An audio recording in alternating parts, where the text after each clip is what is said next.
I'm not sure how much the rape played into the feeling that I needed to move on. I was raped very early on by a coworker in my own bed on Christmas Day. He confessed, and yet I was ostracized. And he served all of 2 months in military prisons are severe, but they're not nearly dangerous and stuff like. Okay, obviously I'm saying he didn't suffer enough. And our commander, instead of supporting me, he confessed. I was winning all these sorts of awards. I'd only been in the unit 6 weeks. I'd come through all my 2 years of training with flying colors. There was no reason not to support me, but no one did. I was completely ostracized.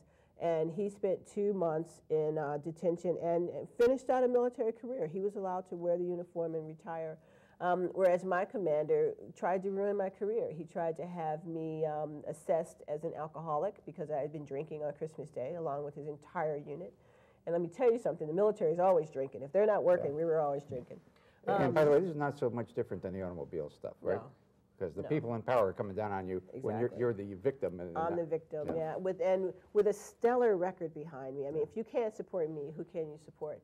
So that was a very sobering experience. And that taught me more, that did more to radicalize and politicize me about gender issues. Being a minority in the military is nothing. Being a woman in the military is sort of everything.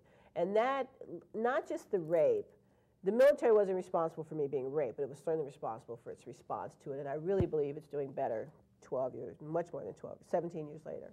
But it was understanding the role that gender played in how far I could go, how much respect I could get. Successful women in the military are routinely minimized as having slept their way to the top or not, or having to be constantly supported and buttressed by other people because they're ditzy, they're this or that. That's still very true. There's a lot of resentment about women getting pregnant as if it's not usually male GIs 99% of the time, you know, who are fathering these children. Very difficult. And just on a social level, being black and 5 to 6 years older than most of my contemporaries because I'd been enlisted for 5.5 years, and being very opinionated and very ambitious, it became very clear to me that my odds of marrying and having children were very low, which I think is pretty sexist, you know, given that. And the kind of men I was interested in were not likely to follow me around the world to places like Iceland and interrupt their careers in the way that wives do. And you were an officer, and suddenly by then. I was an officer by then, and I had a master's degree, and so I was very ambitious. I was doing very well. I was marked for great things. And in the end, I walked away from it because of that, and also because it was clear that the ambition that the military had really taught me how to formulate and work towards, it wasn't enough. There wasn't enough left that I could do that interested me enough. And I had become very political by then, reading lots of newspapers and articles, and But you were always political. You simply switched sides. Yeah, I went from, well, I was an unthinking conservative, and I went to being a thinking, pretty far left liberal. And now I'm a thinking, I don't know what you would call me, right-leaning liberal or left-leaning conservative. We call ourselves Chads.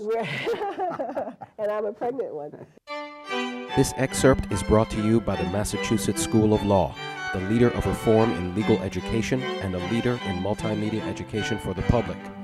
To view the full interview and for a full listing of MSL's programs, log on to mslaw.edu.